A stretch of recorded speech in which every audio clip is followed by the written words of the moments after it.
I installed the smart mirror 2 weeks ago, more out of curiosity than necessity. Emily had seen it online, one of those high-tech home gadgets that's supposed to enhance daily life, streaming your to-do lists, reminders, and messages onto the mirror's surface while you get ready for the day. For her, it was just another sleek design element for the house, something modern to match the minimalist aesthetic she had so carefully curated. But for me, it was about the technology, about how something could watch, listen, and track in such subtle ways. I didn't tell Emily the full extent of the mirror's capabilities when I put it up. She didn't need to know it recorded everything, not just visual reflections, but conversations as well. Honestly, at the time, I didn't think it mattered. I wasn't expecting to use it for anything significant. But that was before I started noticing the way Emily had been acting differently. At first, I chalked it up to work stress.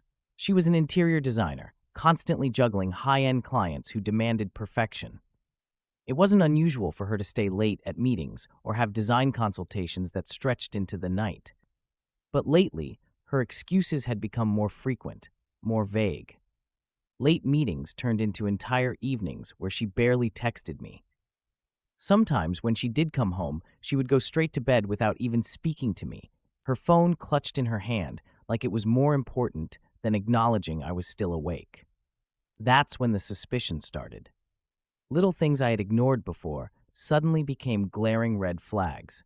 The way she would leave the room to take certain phone calls, how she'd glance over her shoulder when texting, her sudden interest in personal grooming, longer appointments at the salon, new lingerie that I never saw her wear. I told myself I was being paranoid. After all, we had been married for 8 years. We'd gone through rough patches before, hadn't we? People grow distant sometimes. It's normal. But deep down, I knew something wasn't right. And that's when the mirror became more than just a piece of tech. One night, after Emily had fallen asleep, I started reviewing the recordings.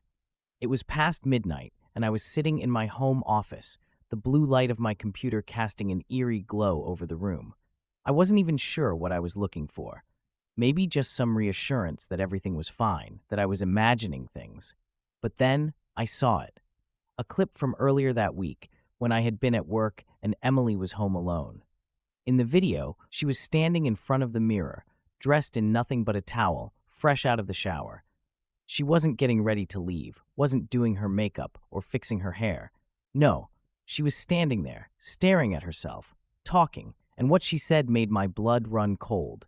"I don't know what I'm doing," she muttered, her eyes wide with frustration, as if she were speaking to someone else in the room. "I can't keep this up. I love Jacob, but I don't know. I don't know if I'm happy anymore." She paused, her fingers pressing against the countertop, knuckles white. I feel something with him. It's wrong. I know it's wrong, but it feels real." I stopped the video, my heart pounding in my chest. What did she mean, with him? Who was she talking about? The raw honesty in her voice, the way she seemed to be confessing her deepest fears and desires to her own reflection, it terrified me. It felt like I had caught a glimpse of a world I wasn't supposed to see, a reality I had been blind to. And now, I couldn't unsee it. For the next hour, I combed through more footage, looking for anything else that could confirm what I already suspected but didn't want to believe. Emily had been talking to the mirror for days, maybe even weeks, about this mysterious man. Someone from work, I figured, though she never mentioned a name. She confessed things I never thought I'd hear from her. How she felt neglected, like I was more interested in my work than in her, like she was invisible in her own marriage, and how this other man made her feel alive again. The realization hit me hard. Emily was having an affair, or at the very least, she was deeply emotionally involved with someone else. And I was too much of a fool to see it. I sat there, staring at the screen, trying to process what to do next. I could confront her. I could scream, shout, demand answers. But something stopped me. A part of me needed to know more. I needed to understand how deep this went, what exactly she was hiding, and the mirror, this silent observer, was my only way to get the truth. So I didn't say anything. Not that night, not the next morning. I went about my day as usual, pretending I was none the wiser. But every chance I got, I was in front of my computer watching her. The mirror became my window into Emily's secret world, a place where she laid bare her soul while I sat in the shadows, absorbing every word. Each day, she confessed more. Sometimes it was guilt, other times it was longing. She talked about how she never intended for things to get this far, but now she couldn't stop. She felt something real with this man, something she hadn't felt with me in years. And I listened, unable to tear myself away. I was angry, of course, furious even. But more than that, I was obsessed. I had become addicted to knowing what she was thinking, what she was feeling when she wasn't around me. It was like reading a diary I had never been meant to find, except this wasn't some teenage crush scribbled on paper. This was my marriage, falling apart in real time while I stood by and did nothing. I started watching her, even when she wasn't talking to the mirror. I noticed the way she carried herself around the house, how she seemed lighter on her feet after coming home late, almost as if she had been relieved of some burden. She was careful, though. Whatever was going on with this other man, she kept it separate from our life together. She didn't bring him into our home, didn't leave obvious clues lying around. But I saw the change in her, and it killed me inside. The worst part was, there were moments where she would talk about me, and not in the way I expected. Sometimes, late at night, after she thought I had gone to bed, she would stand in front of the mirror and whisper, almost like she was praying. She would say how much she loved me, how much she wished things were different. "I don't want to hurt him," she'd say, tears in her eyes. "He doesn't deserve this. But I don't know how to fix it. I don't know if I can." And each time she said those words, I felt the knife twist a little deeper in my chest. Because despite everything, despite the lies and the betrayal, I still loved her. I loved her enough that I didn't want to confront her. Not yet. I needed to know why. Why was she doing this? Was it my fault? Was I really that distant, that cold? Could I have stopped this from happening? The mirror gave me insight, but it also drove me mad. I became obsessed with learning more, with understanding every nuance of her behavior. I started watching her even when she wasn't in front of the mirror, tracking her phone location, following her social media activity. But no matter what I found, nothing compared to the intimacy of those quiet moments when she stood alone, pouring her heart out to her own reflection, thinking no one was listening. As the days went on, I knew I couldn't keep this up forever. Something had to give. The longer I watched, the more I realized that my silence wasn't just about finding out the truth. It was about control. For the first time in our marriage, I had power over Emily, power she didn't even know existed. I knew her secrets, her fears, her desires, and that gave me leverage, but it also terrified me, because once I confronted her, once the truth came out, I would lose that control, and I wasn't sure I was ready for that. Not yet. I sat in silence, the glow of the screen still casting its cold light on my face, the words Emily had spoken replaying over and over in my mind. "I love him, but I don't know if I'm happy." How was I supposed to process that? What was I supposed to do with that knowledge? The intimate confession she gave to herself when she thought no one was listening. I felt paralyzed, torn between rage and something I couldn't quite define. Maybe it was fear, the fear that I was about to lose everything I thought I understood about my life, my marriage. I didn't confront her. I couldn't. Not yet. If I did, what would I say? Would I scream, cry? Would I try to get her to explain herself, make her justify this thing she was doing, and then what? If I knew the truth, would that somehow make it better? No. The truth would ruin it all. The truth would force me to look at what we had built and watch it crumble. And I wasn't ready to lose it. Not like this. So I watched. And I listened, waiting for more, waiting for her to say something that would give me an answer to why. Over the next few days, Emily's confessions became a nightly ritual.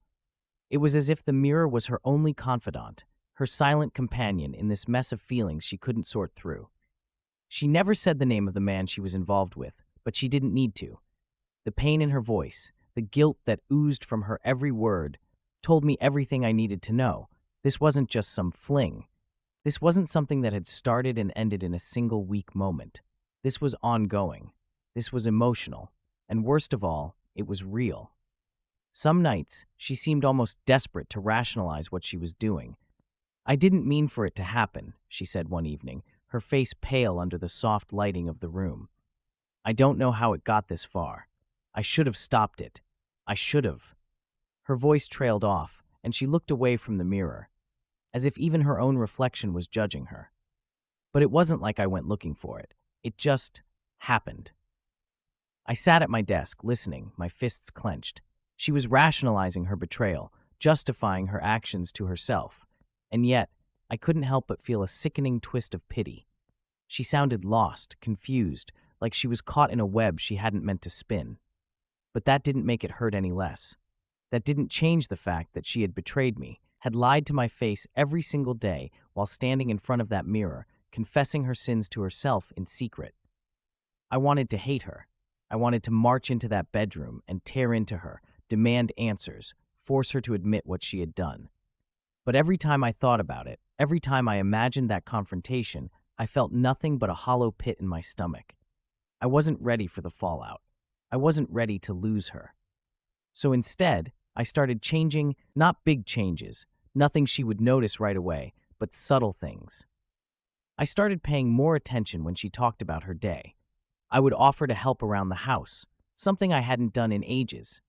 I would compliment her on small things, like the way her hair looked or how nice her outfit was. It wasn't much, but it was enough to make her pause, to make her look at me with that hint of surprise, as if she wasn't expecting me to notice. And in those moments, I felt like I had a shred of control over the situation, like I could pull her back from whatever edge she was teetering on. But it wasn't enough. Because every night, she still went to the mirror. Every night, she still confessed her love for this other man. And it was killing me. One evening, after another long day of pretending everything was fine, I sat in my office and watched the latest recording. Emily was sitting on the edge of the bed, staring at her reflection. She looked exhausted, like the weight of everything was finally catching up to her. "I don't know how to fix this," she whispered, her voice barely audible. "I don't know if I can." I leaned forward, my heart pounding in my chest. What was she talking about? Was she going to leave me? Was she thinking about ending it? And if she was, which one of us was she planning to leave? Me or him? "I can't keep living like this," she continued, running a hand through her hair. "I feel like I'm lying to everyone, to Jacob, to him, to myself. I don't even know who I am anymore." The sound of her pain cut through me like a knife. This was the woman I had married, the woman I had built a life with, and here she was, crumbling under the weight of her own lies, trapped in a situation she couldn't escape from. I wanted to comfort her, to tell her that we could fix this, that we could find a way back to what we used to have. But I couldn't, not when I knew the truth. Not when I knew there was someone else in her heart. For the first time since I had discovered her secret, I felt a flicker of doubt. Maybe this wasn't entirely her fault. Maybe I had pushed her away, neglected her in ways I hadn't even realized. Maybe if I had paid more attention, if I had been there for her the way I used to be, she wouldn't have felt the need to look elsewhere. But even as the thought crossed my mind, I pushed it aside. No, this wasn't on me. She had made her choice. She had betrayed me, and no amount of self-reflection was going to change that.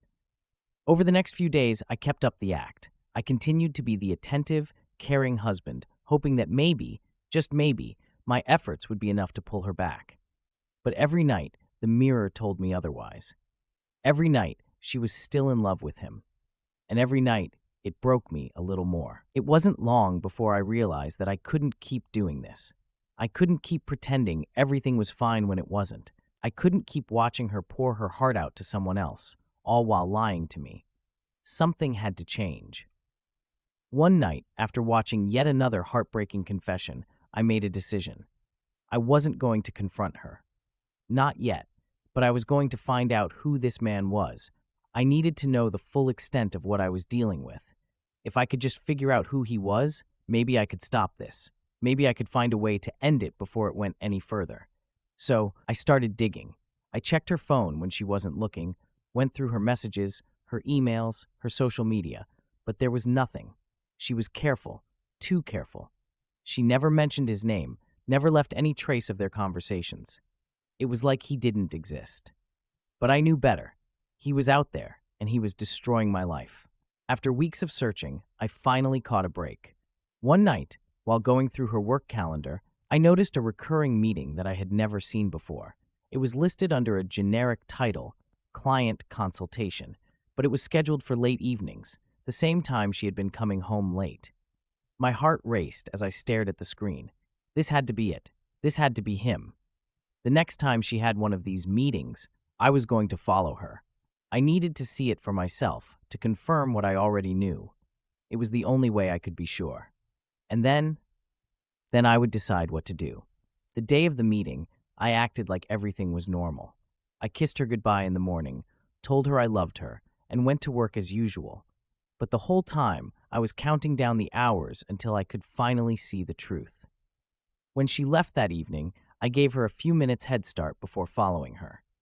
My heart was pounding in my chest, my mind racing with possibilities. What if she caught me? What if I saw something I couldn't unsee? What if this was the end of everything? But I had to know. I followed her car through the city, keeping a safe distance as she made her way to a quiet neighborhood on the outskirts of town. She pulled into the driveway of a modest house, one I didn't recognize. My hands gripped the steering wheel, my knuckles turning white as I watched her get out of the car and walk to the front door. And then, there he was, the man who had taken everything from me. He opened the door, smiling as he welcomed her inside. My heart shattered in that moment. There was no going back. Now I knew the truth, and it was worse than I had ever imagined. I sat in the car for what felt like an eternity, staring at the front door Emily had just disappeared behind. My mind was racing, my heart pounding so hard I thought it might burst out of my chest. I had finally seen him, the man who had stolen my wife from me. He was taller than I imagined, broad-shouldered, and had this relaxed confidence about him, like he was used to getting what he wanted. Watching them together, seeing her step into his house without a second glance, it felt like the final nail in the coffin. There was no denying it now. This was real, and it was happening right in front of me. For a moment, I thought about storming in after her, confronting them both on the spot. I wanted to see the look on her face when she realized I knew everything, when she had to explain herself and the web of lies she'd been weaving for months. But I stopped myself. What good would it do? What would it change? I would be the angry, betrayed husband, and they would be the star-crossed lovers caught in the crossfire. I wasn't going to give them that satisfaction. Not yet. Instead, I sat in my car and waited, watching the house, counting the minutes. I needed to know how long she stayed, what they did, how deep this betrayal went. My stomach churned at the thought of them inside, together, while I sat outside like some helpless fool. But I had to keep my composure. I had to stay in control. After an hour, Emily finally emerged. She looked different, more relaxed, almost like she was glowing. The sight of her walking back to the car, smiling to herself, made me feel sick. I clenched the steering wheel as I watched her drive away, her taillights fading into the distance. I sat there for a few more minutes, letting the reality of the situation sink in. This wasn't just some casual fling. This was something deeper, something that had been going on for longer than I'd realized. And now that I knew who he was, I had a face to put to the name she refused to say. The question was, what was I going to do about it? I drove home in a daze, barely aware of the road in front of me. My mind kept replaying the image of her walking into his house, her smile as she left, the way she seemed so comfortable, so at ease with him. By the time I got home, I felt like a shell of myself. I parked the car, stepped inside, and found Emily sitting on the couch, casually scrolling through her phone like nothing had happened. She looked up at me and smiled. "Hey, how was your day?" she asked, her voice light and cheerful, like we were just another normal couple at the end of a normal day. I wanted to scream. I wanted to grab her by the shoulders and shake her, demand to know how she could be so calm, so nonchalant after what she had just done. But I didn't. I forced a smile, the kind that barely reached my eyes, and muttered something about work being fine. She didn't seem to notice the tension in my voice. Or maybe she was too good at pretending not to. Either way, she went back to her phone, and I went to the kitchen, needing to put some distance between us before I said something I couldn't take back. Standing in front of the sink, I gripped the edge of the counter, trying to steady myself.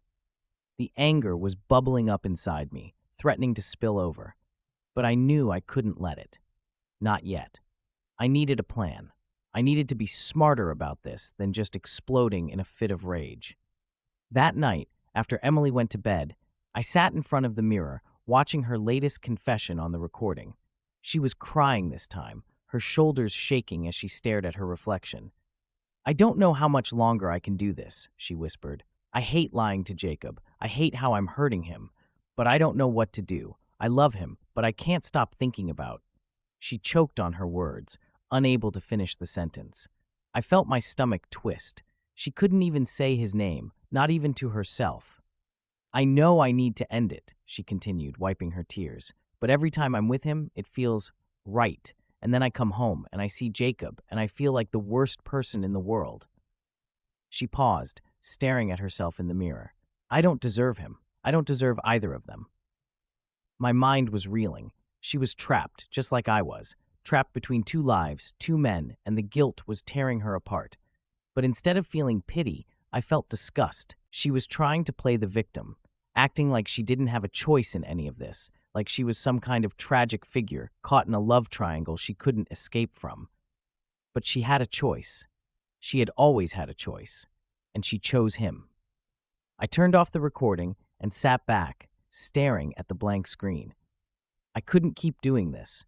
I couldn't keep watching her confessions night after night, waiting for her to make a decision she clearly wasn't going to make. I needed to take control. I needed to end this, but I couldn't do it without a plan. I spent the next few days carefully piecing together my strategy. I didn't want to confront Emily directly, not yet. That would only push her away, maybe even drive her further into his arms. No, I needed to be smart about this. I needed to gather more information, figure out how deep this thing went, and then strike when she least expected it. I started by tracking her movements more closely. I used a GPS app on her phone, monitoring where she went and when. Most of the time, it was harmless. Work, the grocery store, her usual routine. But then there were the meetings. She didn't go to his house every time. Sometimes they met at hotels or quiet restaurants on the outskirts of town, places where they wouldn't be seen. I followed her once or twice, parking a few cars down from her and watching as they met up, exchanged a few words, and disappeared inside. It was torture, knowing what was happening behind closed doors, but I had to keep my composure. I had to stick to the plan. Next, I started digging into her emails and messages again, this time looking for any communication that might confirm what I already knew. She was careful, too careful, but eventually I found a few subtle exchanges, messages that seemed innocuous on the surface but took on a whole new meaning in the context of what I knew. It wasn't much, but it was enough. Enough to build my case, enough to confront her when the time was right. But I still wasn't ready to pull the trigger. Not yet. I needed to push her further, see how far she was willing to go before I made my move. So I started manipulating the situation. I would leave little hints, subtle suggestions that I knew more than I was letting on. I would mention places she had been, ask about her meetings, make casual remarks that I knew would get under her skin. And it worked. I could see the guilt eating away at her, the way her eyes would dart away from mine whenever I brought up certain topics.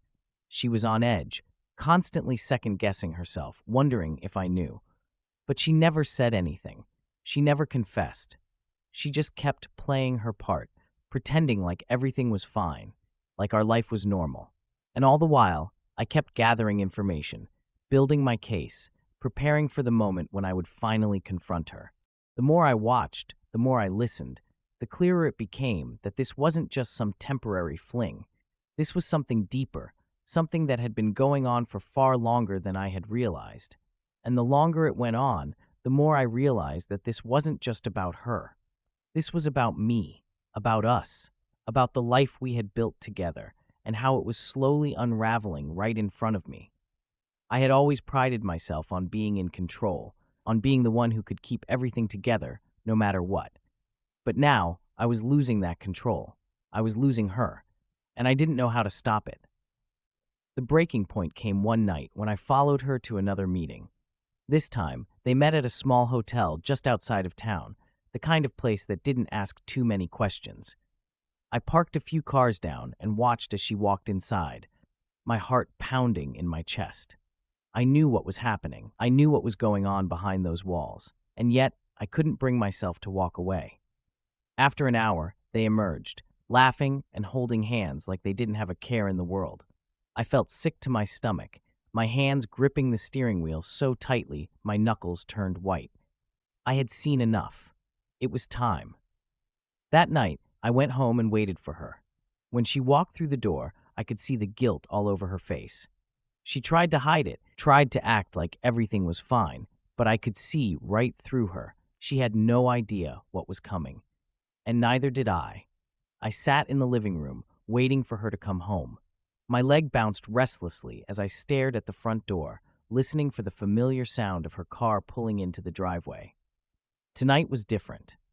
Tonight, I wasn't going to sit back and pretend I didn't know what was happening. I wasn't going to watch the recordings from the mirror, trying to piece together her thoughts, waiting for her to make a decision she was never going to make. No. Tonight, I was going to confront her. The minutes felt like hours as I sat there, my thoughts swirling in a chaotic mess of anger, fear, and betrayal. I had spent so long gathering information, watching her, analyzing her every move, that it felt like my entire life had been reduced to this single moment. The moment where it all came crashing down. Finally, I heard the soft hum of her car outside. My heart pounded in my chest as I watched her headlights sweep across the window. I clenched my fists, trying to steady myself. I had rehearsed this in my head 1,000 times, but now that it was here, I wasn't sure how it was going to go. I wasn't sure how I would react. The front door opened, and Emily stepped inside, her face flushed from the cool night air. She smiled at me, that same casual smile she always gave me, as if nothing had changed, as if everything was still fine. "Hey," she said, her voice light and breezy. "Sorry I'm late. Work ran longer than I thought." I didn't say anything. I just stared at her, feeling the weight of everything I knew pressing down on me, suffocating me. She hesitated, her smile faltering as she looked at me more closely. "Jacob, what's wrong?"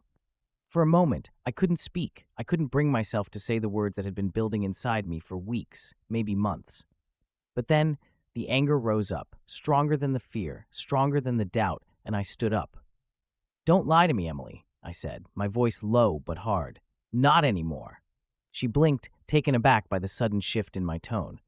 "What are you talking about?" I took a step closer, my eyes never leaving hers. "I know," I said. "I know about everything, the late nights, the meetings, the man." Her face went pale, her eyes widening in shock. For a second, I thought she might deny it, might try to lie her way out of it, but then I saw it, the flicker of guilt, of fear. She knew. She knew there was no hiding it anymore. "Jacob," she whispered, her voice trembling. I can explain." "Explain?" I laughed, a bitter, hollow sound. "Explain what, Emily? That you've been sneaking around behind my back? That you've been sleeping with another man while I've been here, waiting for you, trusting you?" I could feel my voice rising, the anger spilling over now that the dam had finally broken. "How long, Emily?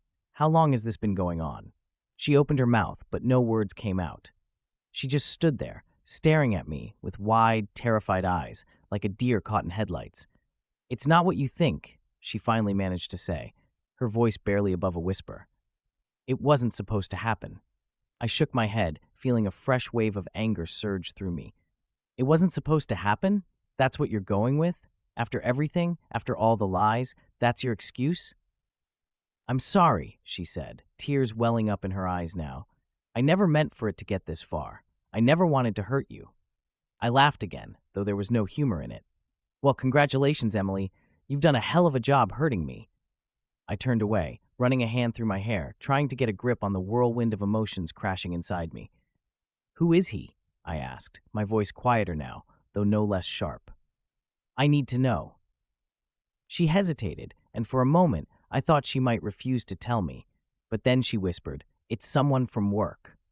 I nodded slowly, trying to swallow the bile that was rising in my throat. "How long?" "Jacob, please, how long?" She looked down at the floor, her shoulders shaking as the tears started to fall. 6 months. 6 months. Half a year. Longer than I had even suspected. I felt like I had been punched in the gut, the air knocked out of me. 6 months of lies. 6 months of her coming home to me, smiling at me, pretending like everything was fine while she was with him. I couldn't hold it in anymore. I let out a roar of frustration, turning and punching the wall beside me. The pain shot up my arm, but it was nothing compared to the ache in my chest. I turned back to her, my breath coming in ragged gasps. Why, Emily? Why him? Why now? She looked up at me, her eyes red and swollen from crying. I don't know, she whispered. I don't know why. It just happened. I felt something with him that I haven't felt in a long time. And what's that? I asked bitterly. What did he give you that I couldn't? She wiped at her eyes, her lip trembling. He made me feel seen, like I wasn't invisible, like I mattered. I stared at her, my heart breaking all over again. So this is my fault, I said, my voice hollow. You cheated on me because I didn't pay enough attention to you? That's not what I'm saying, she said quickly. I'm not blaming you, Jacob. I'm not trying to make excuses. I know what I did was wrong. I know I've hurt you, and I'm so sorry. But I was lost. I didn't know how to fix us. And then he was there, and it just happened. I stood there, staring at her, not sure what to say, not sure what to do. I had been preparing for this moment for so long, and now that it was here, I felt empty, hollow, like all the fight had been drained out of me. Do you love him? I asked finally, my voice barely above a whisper. She didn't answer right away. She looked down at the floor, biting her lip, and I felt my heart sink. When she finally spoke, her voice was so quiet, I almost didn't hear her. I don't know, she whispered. I don't know what I feel anymore. I nodded slowly, the weight of her words pressing down on me like 1,000 pounds. I had been afraid of this. I had been afraid that it wasn't just a physical affair, that there were feelings involved, emotions I couldn't compete with. And now that fear had been confirmed. I need some time, I said quietly, turning away from her. I need to think. Jacob, please, she said, stepping toward me, her voice desperate. We can fix this. I want to fix this. I love you. I turned back to her, my eyes cold. Do you? Because it doesn't feel like it. It hasn't felt like it for a long time. She started crying again, but I didn't comfort her. I couldn't. I was too broken, too angry, too lost in my own pain to offer her any solace. I'm going to stay at a hotel tonight, I said, walking toward the door. I'll call you when I'm ready to talk. She didn't try to stop me. She just stood there, watching as I grabbed my keys and walked out the door, the silence between us heavy and suffocating. As I drove away, the reality of the situation finally started to sink in. This wasn't just a fight. This wasn't just some bump in the road that we could smooth over with apologies and promises. This was our marriage, and it was broken. I didn't know if it could be fixed. I didn't know if I wanted to fix it. All I knew was that the woman I had loved, the woman I had trusted with everything, had betrayed me in the worst possible way. And now I was left with the pieces, trying to figure out what to do next. I drove around aimlessly for a while after leaving the house, my mind racing with everything that had just happened. My phone sat silent on the passenger seat, and I knew Emily wasn't going to call. Not yet. She was giving me space, just like I had asked, but that space felt suffocating, like the weight of my own thoughts was crushing me from the inside. My knuckles were white as I gripped the steering wheel, trying to focus on the road, but every few seconds, the image of her standing there in our living room with tears in her eyes would flash in my mind, and I'd feel that familiar stab of anger all over again. I pulled into the parking lot of a small, cheap motel on the outskirts of town, the kind of place no one asked questions. I checked in, barely paying attention to the man behind the counter as he handed me a key. My feet felt heavy as I walked toward the room, every step dragging me deeper into the reality I had been avoiding for so long. I was here, alone. Not because I had some business trip or a weekend away planned, but because my wife had been sleeping with someone else for the better part of 6 months, and now I didn't know what my life was anymore. Inside the room, I tossed my bag onto the bed and collapsed into a chair by the window. The curtains were thin, barely blocking out the neon light from the motel sign that flickered outside. The hum of the highway in the distance was the only sound, a constant reminder that the world kept moving, even as mine seemed to be falling apart. I pulled my phone out of my pocket and stared at the screen, the silence between me and Emily growing thicker by the minute. I could feel the weight of it pressing down on me, like every unsaid word was choking me. I wanted to call her, to scream, to yell, to ask her how she could do this to me, to us.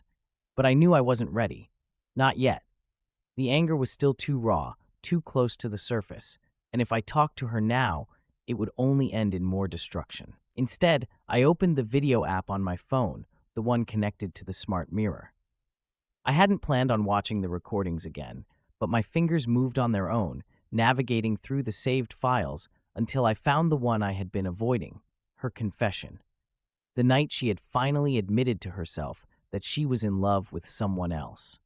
My heart pounded as the video started playing, the familiar sight of Emily standing in front of the mirror, her face pale and drawn with guilt. She had been crying that night too, her eyes red and swollen as she spoke to her reflection. "I don't know what to do anymore," she had whispered, her voice barely audible. "I love him, but I can't stop thinking about him." The pain in her voice, the way she had said those words like they were some kind of burden, had shattered me when I first heard it. And now, listening to it again, it felt like someone was ripping open an old wound. I could feel the anger building inside me all over again, the frustration of not being able to fix this, to make her see how much she was hurting me. I slammed the phone down on the table, the screen going black. What was I doing? Why was I torturing myself like this? I had spent weeks, months even, spying on her, waiting for her to make a decision, waiting for her to choose. But what about me? What about my choice? What about my feelings in all of this? I stood up abruptly, pacing the small room as the weight of everything pressed down on me. I couldn't keep doing this. I couldn't keep waiting for her to make a decision that she clearly wasn't capable of making. She was too caught up in her own confusion, her own guilt, to see the damage she was causing. And if I didn't do something soon, if I didn't take control of the situation, I was going to lose myself in it too. But what could I do? The logical part of my brain told me to leave her, to walk away and never look back. She had betrayed me in the worst possible way, and there was no coming back from that. But then there was the other part of me, the part that still loved her, still wanted to believe that we could fix this, that we could find a way back to each other. I sat back down, burying my face in my hands. What the hell was I supposed to do? My phone buzzed on the table, breaking the silence. I glanced at it, expecting to see a message from work or a spam notification, but instead, it was Emily. She had texted me. "Can we talk?" Just 3 words, but they carried the weight of everything we hadn't said. I stared at the message for what felt like forever, my thumb hovering over the screen. My first instinct was to ignore it, to let her sit in her guilt for a while longer, but something in me couldn't do it. I needed to talk to her, needed to hear her voice, even if it was just to yell at her, to make her understand what she had done. I tapped the call button before I could second-guess myself. The phone rang once, twice, and then she picked up. "Jacob?" Her voice was soft, tentative, like she wasn't sure if I would answer. "Yeah," I said, my own voice sounding hollow in the quiet room. "I'm here." There was a long pause, the silence between us stretching on and on. I could hear her breathing on the other end, shaky and uneven, like she was trying not to cry. "I'm sorry," she said finally, her voice breaking. "I'm so sorry." I closed my eyes, the familiar sting of anger and hurt rising up again. "Sorry for what, Emily? Sorry for lying to me for 6 months? Sorry for sleeping with another man? Sorry for breaking our marriage?" "All of it," she whispered, her voice barely audible. "I didn't mean for any of this to happen. I never wanted to hurt you." "Well, congratulations," I said bitterly. "You did." There was another long pause, and I could hear her sniffling on the other end of the line. She was crying again, just like she had been when I left the house. But this time, her tears didn't make me feel anything. They didn't stir up the sympathy or the pity I had felt before. Now, they just felt hollow, like they were coming too late to matter. "I don't know how to fix this," she said finally, her voice thick with tears. "I don't know what to do." I let out a bitter laugh. "That makes 2 of us." "I love you, Jacob," she said, her voice cracking. "I swear I do." "Do you?" I asked, my voice sharper than I intended. "Because it doesn't feel like it. It hasn't felt like it for a long time." "I do," she insisted, her words coming out in a rush. "I know I've messed up. I know I've hurt you. But I love you. I don't want to lose you." I shook my head, even though she couldn't see me. I don't know if that's enough anymore, Emily. Her silence on the other end of the line spoke volumes. She didn't know what to say, how to respond to that. And honestly, neither did I. For so long, I had been holding on to the idea that love was enough to fix things, that as long as we loved each other, we could get through anything. But now, standing on the other side of her betrayal, I wasn't so sure anymore. I need more than just words, I said quietly, the weight of my own admission pressing down on me. I need more than I love you to make this better. I'll do anything, she said, her voice trembling with desperation. Anything you want. I just want to fix this. I closed my eyes, trying to shut out the storm of emotions swirling inside me. I wanted to believe her. I wanted to believe that we could fix this, that she could be the person I had fallen in love with again. But the reality was, I didn't know if I could ever trust her again. And without trust, what did we have? I don't know if we can fix this, I said finally, my voice barely above a whisper. Her sharp intake of breath on the other end of the line told me everything I needed to know. She hadn't expected that. She had expected me to forgive her, to say that we could work through it like we always had. But this time was different. This time, the damage felt permanent. I don't want to lose you, she whispered, her voice breaking again. Please, Jacob, don't leave me. I rubbed my face with my hand, feeling the exhaustion creeping in. I'm not leaving, I said quietly. Not yet, but I need time, Emily. I need time to figure out what I want, what we want. I understand, she said, though her voice sounded like she didn't, like she was scared that time was the one thing that would break us for good. We sat in silence for a while, neither of us knowing what to say, both of us trapped in the mess we had created. I knew this conversation wasn't over, but for now, it was all I could give her. I'll call you tomorrow, I said finally, my voice hoarse with emotion. Okay, she whispered, her voice so small. I spent the next few days in a fog, going through the motions of daily life without really feeling present in any of it. I stayed at the motel, avoiding our home, avoiding her. I couldn't bear the thought of walking through the door and pretending everything was normal, couldn't bear to look at her without all the anger and hurt boiling to the surface. I was tired, so tired of the constant loop playing in my mind. Her betrayal, my anger, the phone call where she had begged me not to leave. It was like being trapped in a nightmare with no end in sight. I didn't know what I was waiting for. Maybe some kind of sign, some moment of clarity where I would know what the right thing to do was. I had replayed our entire relationship in my mind, over and over again, trying to pinpoint where it had all gone wrong. Was it my fault? Had I pushed her away with my own emotional distance? Or had she simply changed, grown into someone who no longer saw me the way she once had? The questions haunted me, gnawed at me until I could barely think straight. I thought about going back to the house, confronting her again, demanding answers. But every time I pictured her face, the tears, the way she had looked so broken when I had walked out, I stopped myself. I wasn't ready. The truth was, I didn't know if I would ever be ready. I didn't know if we could ever go back to the way things were. The mirror still sat in our house, a silent observer to everything that had unfolded. I hadn't touched the recording since the night I left, but the temptation was always there, gnawing at the back of my mind. What was she saying now, in front of that mirror? Was she still talking to herself, still confessing her guilt and confusion? Part of me wanted to know. Part of me wanted to keep watching, to stay in control of the situation like I had been before. But another part of me, the part that was exhausted from all the lies and surveillance, just wanted to let go. The call came unexpectedly. I had just stepped out of the shower in the motel when my phone buzzed on the bedside table. I glanced at the screen and saw Emily's name, my heart skipping a beat. I hadn't spoken to her since that night. I wasn't sure I was ready to, but I knew I couldn't avoid it forever. I took a deep breath and answered. Jacob, her voice was soft, tentative, like she was testing the waters, unsure of where we stood. I know you're probably still upset. I don't want to push you, but I need to see you. We need to talk.